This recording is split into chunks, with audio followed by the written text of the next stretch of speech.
Salut, ça, tu vois, c'est la maison de ce monsieur à Los Angeles. Figure-toi que cet homme-là, je te mettrai la vidéo ensuite de son interview, il croit en Jésus-Christ. Il est dévasté. Il est dévasté. Il ne comprend pas pourquoi sa maison est la seule qui n'a pas été touchée pendant les incendies de Los Angeles. Pourtant, le message est clair parce qu'il parle de Dieu, il parle de Jésus. Cet homme, il est chrétien. Il croit en Dieu. Alors il y a des choses des fois on ne comprend pas. Personnellement, je ne vais pas dire si tu connais tout mon profil et que c'est un jugement divin, tout ça. La conséquence du péché, probablement.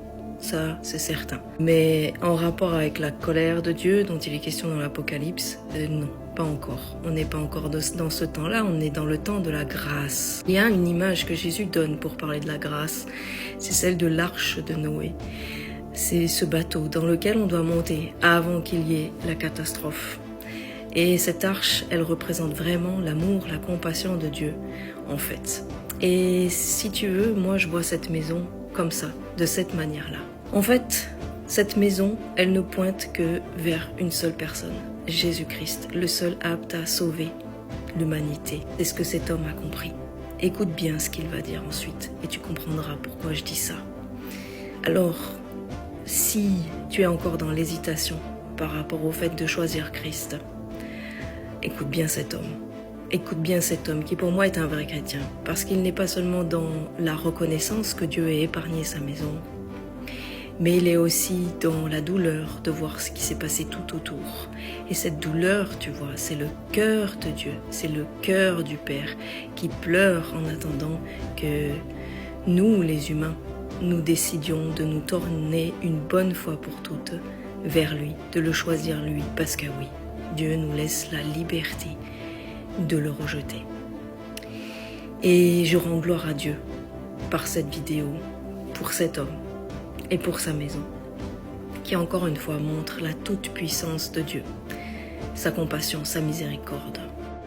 Et si ce n'est pas encore ton cas, je prie pour que tu choisisses aujourd'hui de donner ta vie à Jésus-Christ comme cet homme l'a fait.